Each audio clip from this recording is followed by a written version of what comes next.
Boa tarde a todas e todos. Muito obrigado aí pela presença de vocês tão calorosa aqui no palco da praça.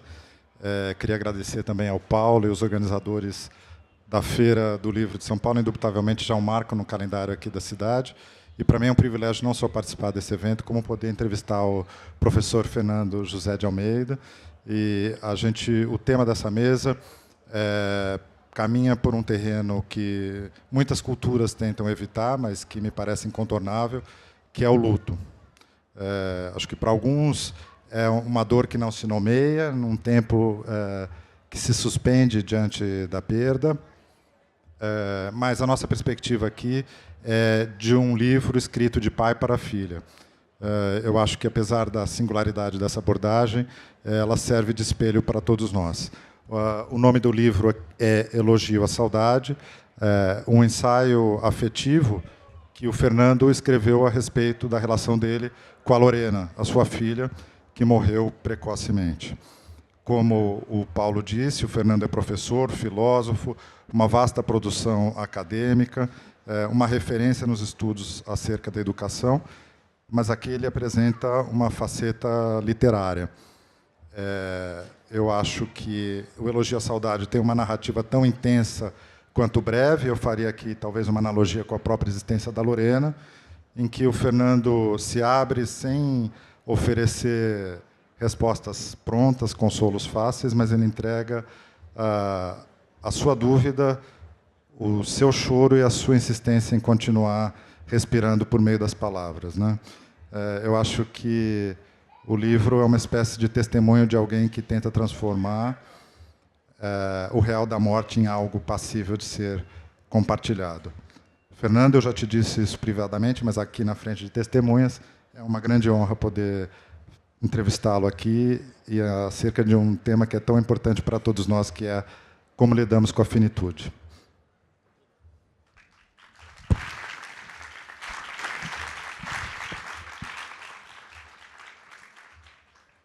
Agradeço as palavras muito gentis de apresentação, exagerando um pouco alguns dotes que eu aprendi com os meus amigos. Portanto, a minha fala aqui é de representar um pouco do afeto que se encerra nos peitos de todos nós aqui para construir uma vida melhor. Agradeço o convite da produção, do Paulo, do Álvaro, que estão aqui. Muito me honrou esse convite. Me honra também a presença da minha editora aqui, Maria Emília Bender, e de todos os amigos, que eu não vou citar agora, porque teria o tempo tomado do nosso trabalho. Eu agora me coloco à disposição para que haja algumas perguntas para eu poder embalar no meu trabalho aqui com vocês. Fernando, como o Paulo mencionou, você é autor de outros livros, né? Lançou aqui na sexta-feira um livro a respeito de educação. São 8 livros, mais ou menos, né, que você já escreveu, mas Elogio à Saudade é de uma outra ordem, né? Me parece que você procura... A pergunta que eu queria encaminhar é em que medida esse livro foi uma forma de você lidar com o sofrimento da perda da Lorena e transformar isso em criação, arte e laço social. Na psicanálise, a gente chamaria isso de sublimação, um destino possível ou alguma possibilidade de destino para a forma como lidamos com a profundidade da dor, na maneira como ela marcou em você. Nós ensaiamos essa pergunta. Então, fica mais fácil para criar um diálogo. Os mecanismos de defesa, como a sublimação, são uma defesa do ego para não sofrer e não ir a fundo em todas as coisas que aquilo representa. Eu acho que comigo não foi um mecanismo de defesa, não foi sublimação. Foi o desejo de enfrentar, de fato, aquilo que era sublime na morte, sem enganar que ela tem um caráter só sublime. Não é? Ela tem também o caráter de dor, de sofrimento, de perda, de luto, de angústia profunda, mas essas coisas não me fizeram recuar e de alguma forma, fazer uma escamoteação daquilo que é o sentimento. Eu tentei, eu e minha mulher, sofremos tudo que podíamos ter sofrido. Então, a sublimação, ou seja, a produção de alguma coisa artística, ou de alguma coisa de humor, até de humor, não era um mecanismo de defesa, era um mecanismo de enfrentamento.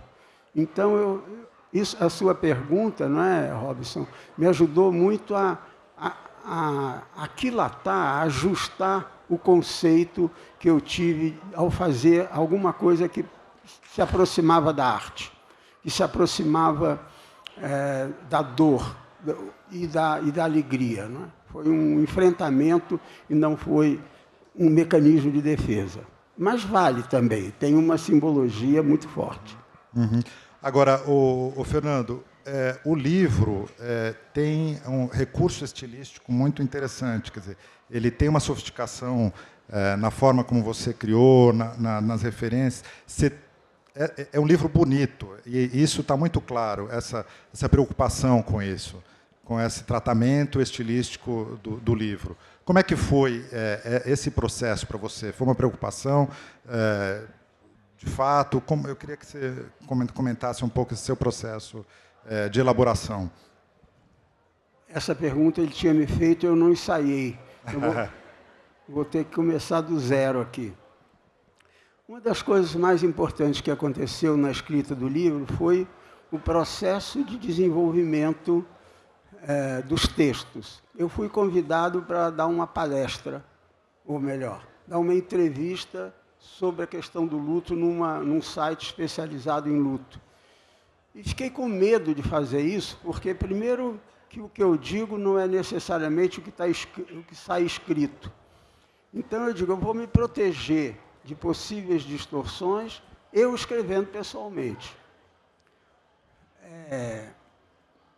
E aí eu comecei a escrever e gostei muito de escrever. Gostei muito do exercício quase espiritual que eu fiz ao ter que escolher as palavras, escolher basicamente uma coisa que eu acho que marcou muito esse livro, que eu só li ontem de novo, há 7 meses que eu não li o livro, depois que a Maria Emília fez a versão final. Eu não li mais o livro, li ontem, e vi coisas que eu não tinha percebido ao escrever. Por exemplo, eu me apoiava em fatos que poderiam ser fatos da minha vida, da vida da Lorena, da vida da Silvana, da vida dos netos, ou de algum evento bíblico, do Novo Testamento, ou algum caso do Zé do Coco, que vende coco ali na doutora Arnaldo, e que se tornou um personagem da minha análise com relação à dor. Então, a minha escrita, primeiro, foi uma escrita imensamente prazerosa.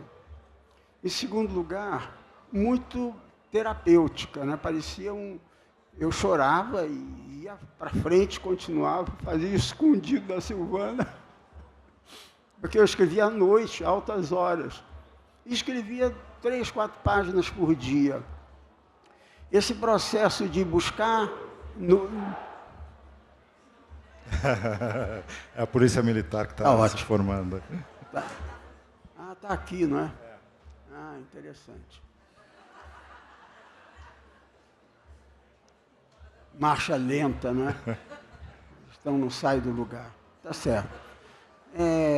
Então, o prazer de escrever, ele se revelou como um ato terapêutico e um ato de buscar coisas bonitas que a vida da Lorena nos trouxe. Não é? Coisas que eu teria prazer de contar para todo mundo que ela fez e nunca ninguém soube. Então, ao mesmo tempo que eu era atravessado pelo sentimento de dor e de sofrimento, ele me deu uma sublimação, para poder dar um pouco de razão para ele, no sentido que permitiu que o ato de produzir alguma coisa bela a partir da dor era bonito, era uma coisa que eu estava podendo fazer e que nunca podia fazer na vida antes. Meus livros eram todos técnicos, né? E não sei se de qualidade, mas eram técnicos. E agora eu tive essa chance na vida de poder retomar o que era a vida de um jeito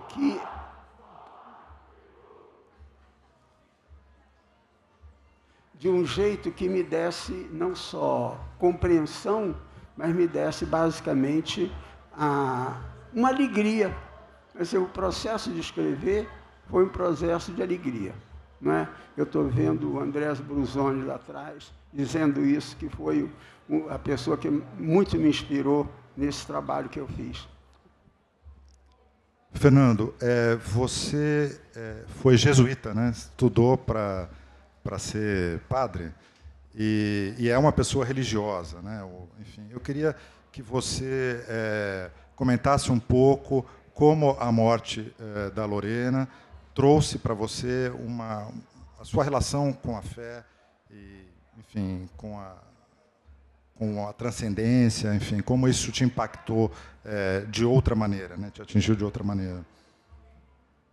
Eu, de fato, tive 80 anos da minha vida banhado no horizonte, e vamos dizer, no vapor de um cristianismo bem coerente, não é a melhor das religiões, mas é uma religião que eu abracei como algo que dava conta de explicar a minha vida, como muitos que estão aqui, que eu conheço, né? Mas, com a morte da Lorena, de um momento para outro, eu tenho uma fé muito desconfiada. Eu não confio mais na minha fé. Eu perdi um pouco daquela fé quase original e inocente que eu tinha. Eu tenho uma fé capciosa, desconfiada dela mesma. Até que ponto essa fé dá conta de explicar as coisas a morte. E com relação a essa perda da filha e dos amigos, Danilo morreu 15 dias antes da Lorena. Danilo Santos de Miranda era padrinho da Lorena. Morreu 15 dias antes. Essas duas mortes muito seguidas, me fizeram pensar o seguinte: vida eterna, bacana, vou encontrar com eles. Eu, daqui a pouquinho, morro, encontro com o Danilo e com Lorena lá no céu, vai ser ótimo. Aí comecei a dizer, não, vai ser muito difícil, porque vai estar minha mãe vai querer falar comigo também, meu pai. Aí tem um monte de gente, todo Sivuca, sei lá, os autores de música popular, Gonzaguinha, eu digo, eu quero encontrar Gonzaguinha, né? Tem um monte de pessoas, e os passados, Aristóteles, Kant, gostaria de conversar com ele um pouco também. Aí eu disse assim, é impossível, é inadministrável a organização de um céu cristão, cujos corpos estarão todos ressuscitados e fazendo o quê o dia inteiro? Aí eu fiquei muito preocupado e digo, não dá, eu não vou deixar de acreditar, porque não... É muito confuso isso e não explica o... Agora, ironias à parte, a perda de uma pessoa muito querida, muito próxima, de qualquer maneira, né? Ela sempre nos causa uma pergunta sobre a vida eterna. E sobre o que fica do corpo. Como é que seria a tal ressurreição dos corpos? Como é que seria a recompensa eterna? Mas o maior problema meu não foi esse. Eu digo, a Lorena vai para o céu e eu vou para o inferno. E aí? E se eu for para o inferno? Eu nunca mais vou encontrar com ela? Então, a fé não resolve. Não resolve quando eu digo o seguinte, tem que ter fé, eu acho que tem fé ainda, em um monte de coisas, inclusive em Deus. Mas a fé como uma cultura, ela não explica a realidade, não dá. Quando a gente vai diante do túmulo, não é, dos amigos, das pessoas que a gente gosta, a fé ela é muito abalada pela concreticidade do mármore preto, pelas fileiras das pessoas ali, das suas vidas, seus nascimentos e mortes, suas famílias. Aquilo é um caos mental para a gente que abala, pela pobreza do ser humano mesmo, a possibilidade e a compreensão do infinito que seria a fé em Deus, não é? Uma fé abrangente que explica todas as coisas. A gente fica abalado mesmo, não é? Não há jeito. Fernando,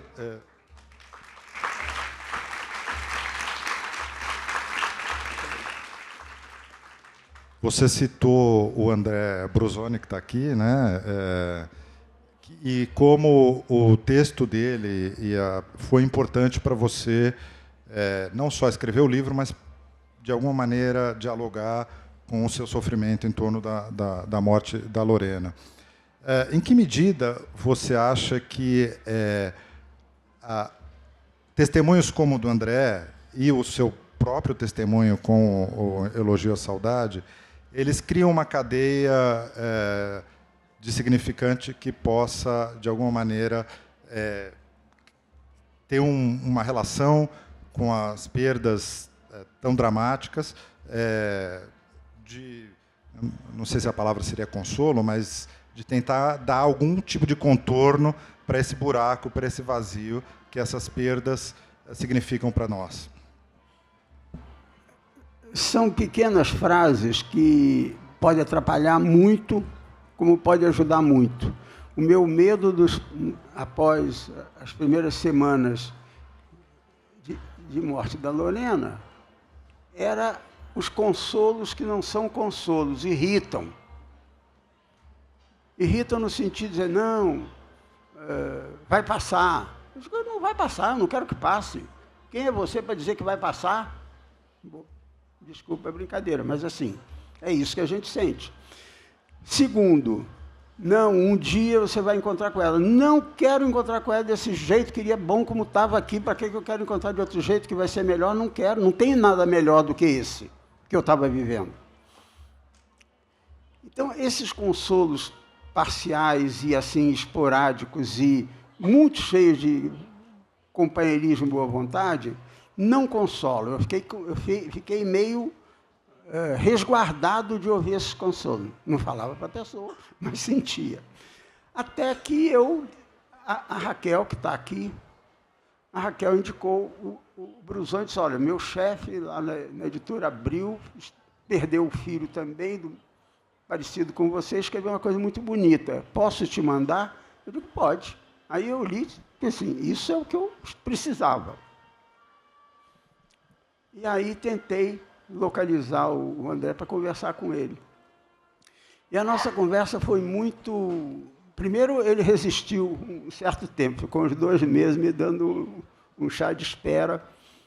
Eu até sei porquê, mas aqui não vale contar.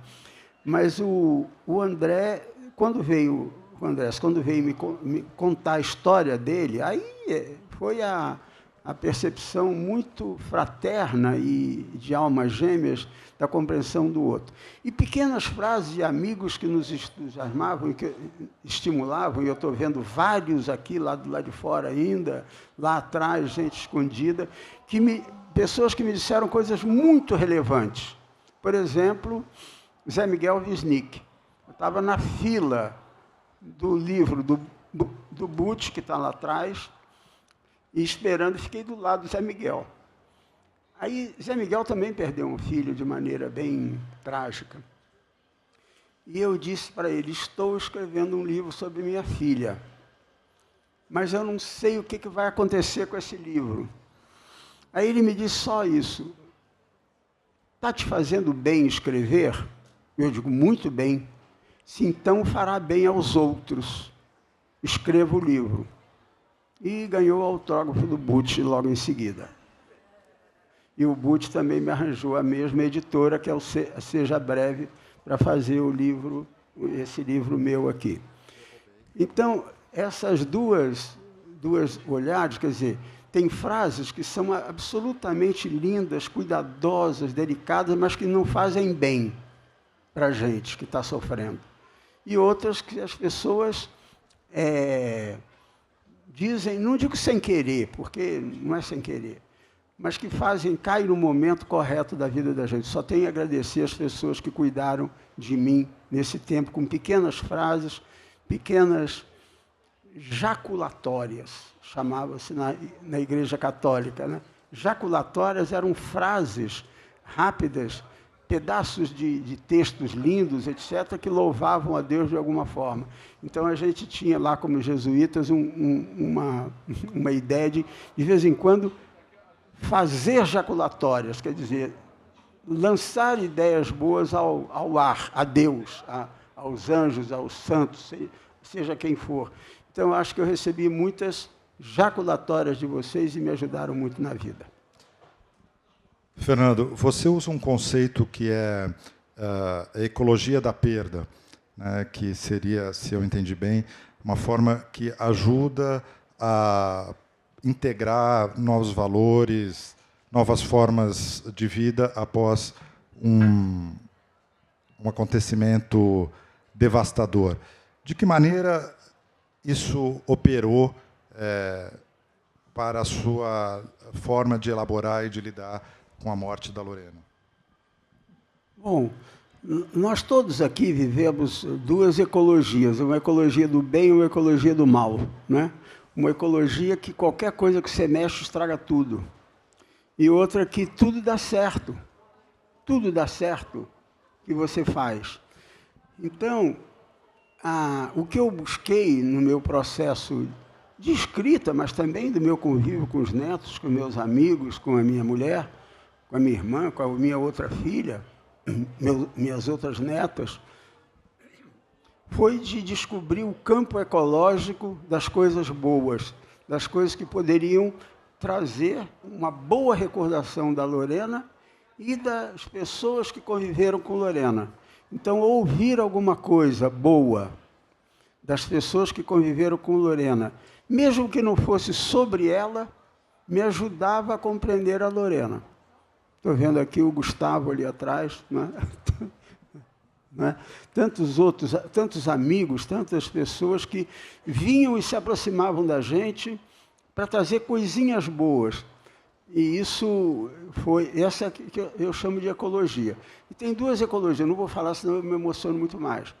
Mas uma delas é o seguinte, as amigas da Lorena me perguntavam, esse é o campo ecológico do bem, Fernando, se precisar da gente, você, Silvana, me procura, o que você precisa? Você quer alguma coisa? Eu digo, eu quero bife de fígado acebolado. E era de verdade, eu queria bife de fígado acebolado. E elas traziam para mim. Está aqui Mainha, estou vendo que é uma das que fez esse processo de atendimento a gente com cuidado para além do cuidado normal da vida, não é? E também, acho que ela está aqui, eu não vi ainda, não vi todo mundo, mas uma das meninas mora em Bragança e ela disse assim, o que você quer? Eu quero linguiça de Bragança. É linguiça, pronto, é isso que eu quero, preciso dessas coisas. E porque também eu estava numa fase que eu ganhava tanto panetone, que eu tive que, quase que fiz uma banca de panetone para distribuir. Mas, assim, tive que variar os tipos de carinho que as pessoas tinham conosco, não é, Silvana? Então, essa ecologia, ela passa por duas áreas. A área do afeto, que é esse afeto das amigas da Lorena, que ela tinha uma multidão de amigas, e multidão que eu diria assim, ela as tratava como, cada uma como a melhor amiga. A maioria que eu conheço se considera a melhor amiga da Lorena, e era, mas ela tinha uns 43 melhores amigas. Agora, isso é ecologia da bondade, é você juntar as coisas, porque juntar as coisas ruins é facílimo, é muito mais fácil, porque coisa ruim tem em todo lugar. Eu também sofri, eu não quero saber que você sofreu, eu quero saber como é que eu lido com a minha. Então, a gente não pode atrair e imantar as coisas que não cooperam para o bem. Eu acho que eu consegui fazer isso, primeiro com o auxílio dos amigos que me acompanharam a vida inteira e que, nesse evento, se revelaram muito mais amigos do que pareciam. Muito mais, muito mais. Um grau quase assim, angelical de amizade, a gente construiu nessa devastação que foi a nossa vida durante algum tempo. Fernando, nessa rede de amigas e amigos que a Lorena cultivou ao longo da vida, de alguma maneira, eu acho que no livro você deixa transparecer que é um jeito de permanência da Lorena na cidade, por meio desses afetos todos que ela consolidou e desenvolveu ao longo da vida, né? Eu queria que você elaborasse um... Oi? Está pedindo para eu falar mais perto, né? Isso. Eu queria que você elaborasse um pouco e desenvolvesse um pouco em torno desse aspecto, que no livro tem algumas passagens muito bonitas, né, em torno disso que você está dizendo, né, da sua relação com as amigas e como a Lorena, de alguma maneira, permanece por meio desses afetos que ela consolidou ao longo da vida. Bom, eu vou até dar algum exemplo aqui, mas, basicamente, dizer o seguinte. No início, é muito difícil a gente aceitar o que tem os livros sobre o suicídio. Há uma centena de livros que falam sobre a morte desejada. E esses livros dão um receituário muito... Me fez muito mal. Um conjunto desses receituários não me ajudou. No entanto, um deles me deu uma iluminação, fora o livro do Brusoni. Me deu uma iluminação muito importante, que foi a ideia de que as pessoas que se vão antes, de qualquer maneira, de qualquer forma, deixam um legado, querem que alguém realize o que ela não conseguiu realizar. As pessoas deixam isso, desejo. Aí eu disse, primeiro me incomodam as sugestões. Eu tenho um grande incômodo para com a primeira sugestão. Mas pensando, eu comecei a ver que o que Lorena deixou de fazer foi muito grande, muita coisa. Ela ameaçava, ela estava inscrita, entregou o trabalho de conclusão do semestre para ela no dia que morreu. Mandou para a professora o trabalho feito. Quer dizer, ela queria viver. Ela queria continuar. Senão ela não entregaria o trabalho. Eu corrigi o trabalho, vocês vão ler lá. Eu corrigi um pedaço do trabalho, faltava uma vírgula ali, um acento daqui, eu corrigi. E disse, tá bom, pode mandar para a professora. E ela mandou, à noite. Isso significa que ela tinha o que fazer. Eu digo, eu vou pegar isso para mim, e para a Silvana, e para os filhos. Nós vamos continuar as coisas boas que ela fazia.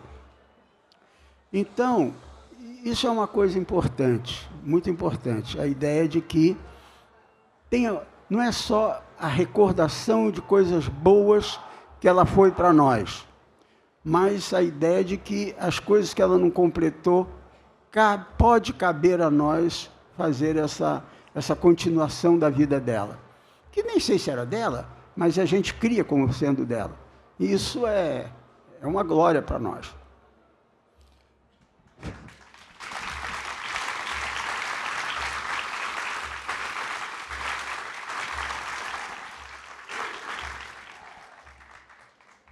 Fernando, na conversa que a gente teve antes, né, a gente discutiu um pouco o quanto o livro, de alguma maneira, a pergunta por que está muito presente, mas você, de maneira nenhuma, tenta fechar sentidos, e é uma pergunta que não tem uma equação, uma resposta possível, né? De que maneira você tentou articular essas questões na feitura do livro, e de que maneira elas são articuladas também, para além do livro, em você? Eu não sei se eu prestei atenção no que você falou. Eu estava olhando os soldados ali. Meio irritado. Por que irritado? Porque é a falta de educação, né?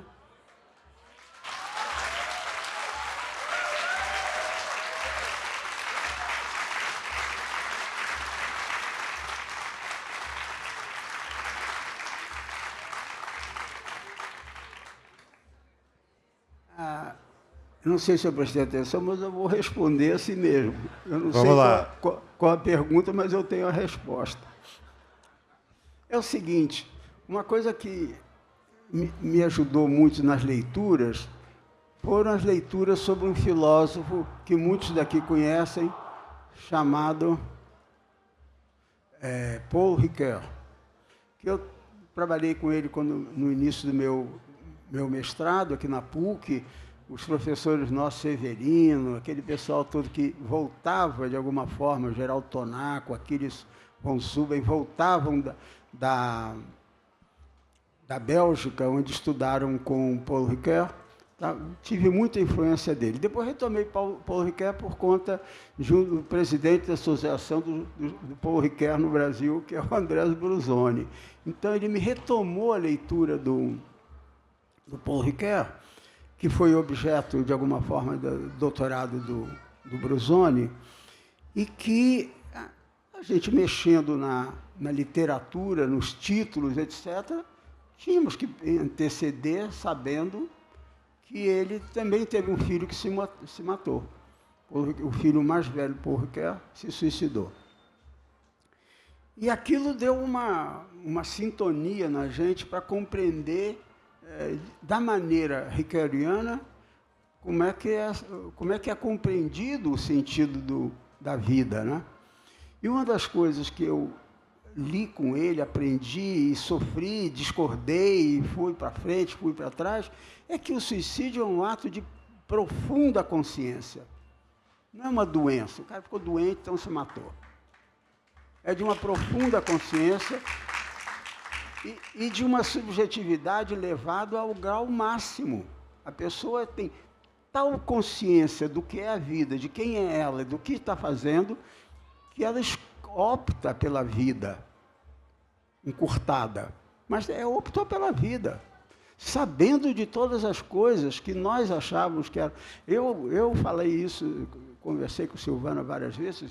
A Lorena tinha uma vacina contra o suicídio, que seria os filhos, e a gente, e as pessoas que ela gostava, os amigos. Ela tinha uma vacina. Ela nunca fará isso. Mas a vacina é falha. A vacina não é o conceito para se tratar o valor da vida e da morte. Tem outras coisas. E acho que o que aconteceu foi esse. Ao fim do pegar a sua pergunta, o fim meu trajeto de reflexão, de escrita, de pensamento, de sofrimento, de noite, era exatamente isso, da clareza e subjetividade profunda da Lorena ao escolher o jeito de sair da vida. Ela escolheu. Não foi nenhum câncer, nenhum desastre de automóvel. Foi uma opção. Ora, o que eu posso fazer contra a opção tão clara de uma filha ou de uma pessoa? É isso uma coisa que me tocou profundamente.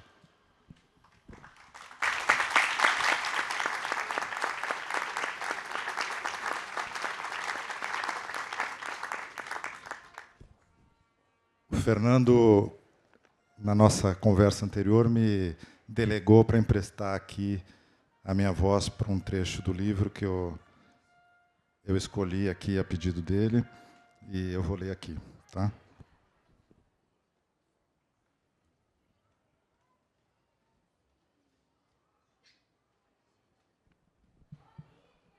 Aquela foi a primeira vez que eu fui ao cemitério depois do enterro e constatei o óbvio. No jazigo preto da família Delia está minha filha, uma pequena peça de mármore preto com o nome dela, Lorena Delia de Almeida, 18/7/1980, 12/11/2023. Volto sempre que posso, movido pela absoluta necessidade de ampliar meu tempo com ela. Aprendi a passear entre as belas esculturas ornando os jazigos das famílias tradicionais e os túmulos abandonados de famílias que já nem existem mais. Ando entre as lápides nos caminhos estreitos, tortuosos e irregulares. Assim, consigo fazer certa companhia a ela e ela a mim. E já me peguei pensando, exista você onde for, nós todos estamos levando a vida. pensando nas coisas belíssimas e dolorosíssimas que você fez. Você é parte, mais do que nunca, de nós que aqui ficamos, tristes e alegres, de uma forma de alegria que nunca pensamos que pudesse florir em nós. Embora a tristeza nunca vai deixar de ser o éter que nos envolve, você trará sempre os outros sentimentos que também nos povoam, inesperados, agudos, graves, voláteis, plúmbios humanos, amargos e cerúleos.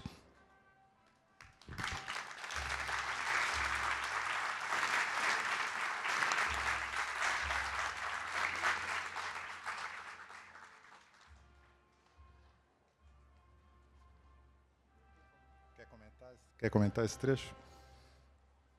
Não, eu acho que não precisa comentário. Eu gostei da leitura, porque o tempo que você usou para ler foi o tempo para a gente também amadurecer o que significa a elaboração afetiva de um texto, né, das palavras, cada palavra escolhida com muito cuidado aí. Prefiro que você leia outro. Quer ler outro? Vamos lá.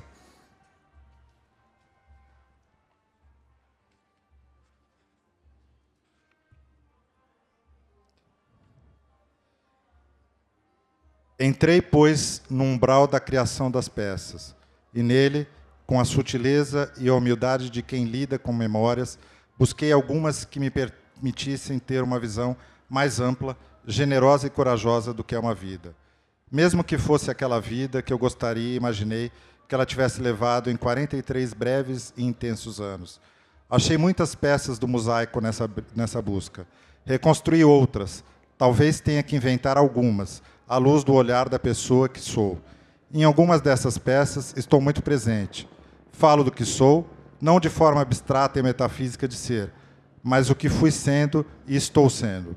Sou velho, tenho 81 anos, sou professor, sou marido, sou pai, sou irmão, sou tio, sou um pesquisador, um avô desmesurado, sou um ex-seminarista jesuíta, sou o que são meus amigos e sou o que de mim eles fizeram.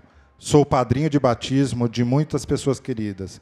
Fui orientador de mais de 120 mestres e doutores ao longo de mais de 40 anos. E é da visão de mundo daí construída que me lanço a tarefa de expectare, do latim olhar, e respectare, olhar com cuidado, olhar duas vezes. Olhar e reolhar com profundo respeito ao ser humano aqui tratado. Enfim, vou entrar nesse terreno respeitando todos os elementos humanos que me construíram para conviver com a minha filha até o fim e mesmo depois dele.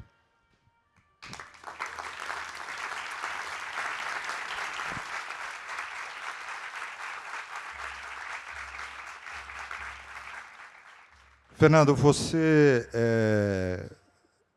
estudou latim, né? Isso está presente aqui e ali no livro, como no trecho que eu li. E um deles, você busca a etimologia da palavra luto, né, que tem uma referência com lutar.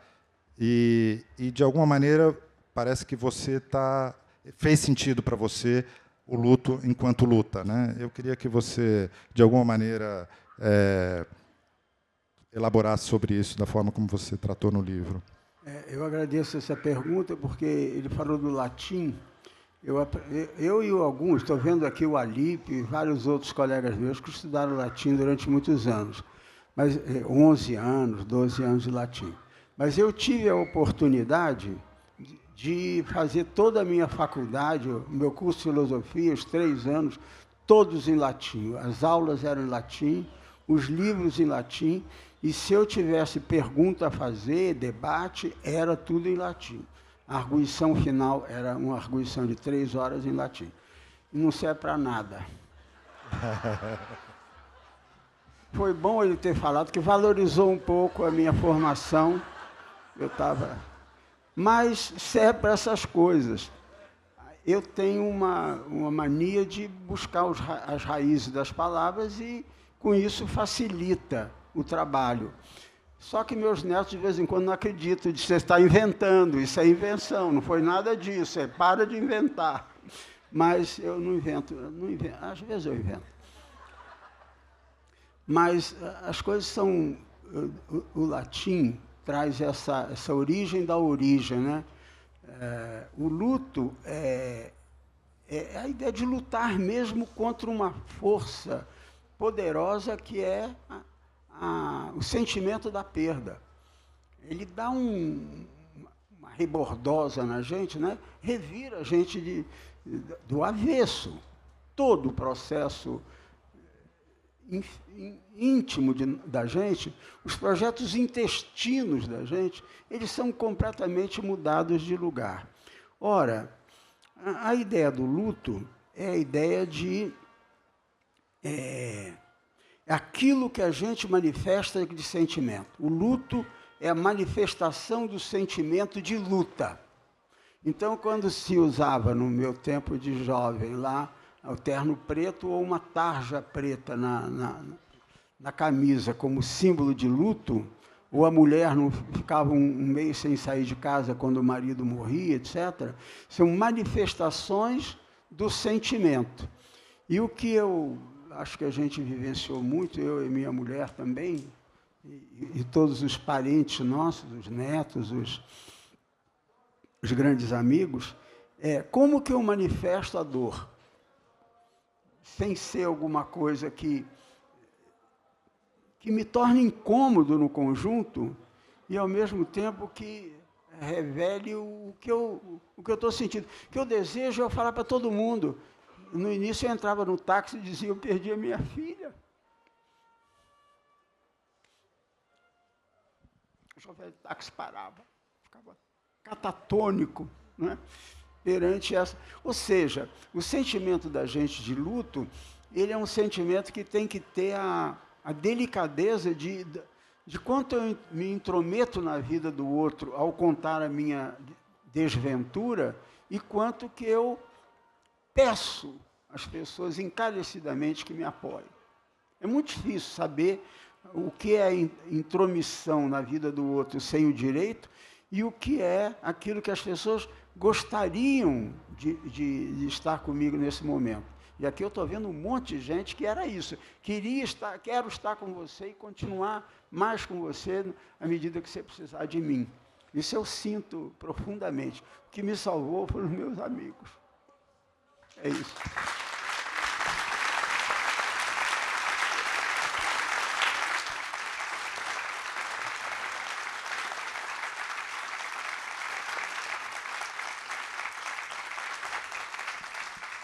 E é para acabar, porque agora vou soltar o choro aqui fluido. Mas a gente tinha um casal de amigos, né, Silvana? Durante 90 dias, telefonava toda noite para cantar, para a gente dormir.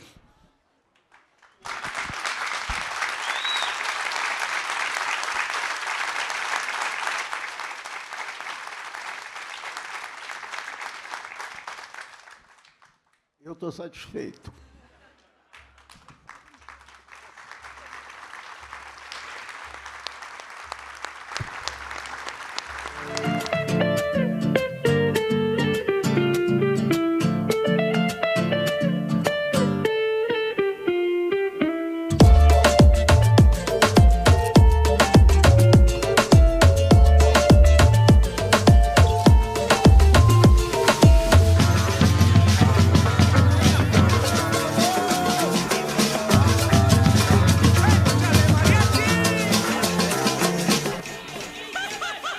Sejam todos e todas bem-vindos à Feira do Livro 2026. A Feira do Livro é uma realização da Associação 451, da Maré Produções Culturais e do Ministério da Cultura por meio da Lei Rouanet. Patrocínio: Mercado Livre, Motiva e Prefeitura de São Paulo na categoria Ouro. Itaú e Laranjinha Itaú na categoria Prata. Apoio: Pinheiro Neto Advogados, Instituto Ibirapitanga, Enjoei e Companhia das Letras. Parceria institucional: Livraria da Travessa, Mercado Livre Arena Pacaembu, SP Livro e Museu do Futebol, junto à Secretaria da Cultura, Economia e Indústria Criativas do Estado de São Paulo. Apoio institucional: Embaixada da França no Brasil, Instituto Camões, Arco Educação, Ministério das Relações Exteriores do Uruguai, Instituto Ramon Llull, Gráfica Viena, Chambril, Quiro, Frida e Mina, Inside by Meliá São Paulo e Higienópolis, Ernesto Tzurnik Advocacia, Ecoar, Arpa, Ovo e Bubu Restaurante. Parceria de mídia: 451, Folha de São Paulo, UOL, TV Brasil, Rádio Nacional, JC Deco, Piauí, Carta Capital, Mídia Ninja, Nexo, Gama e Publish News. Acompanhe a programação e cobertura completa da Feira do Livro 2026 no site da revista 451 e também nas nossas redes sociais @a Feira do Livro. Viva o livro brasileiro!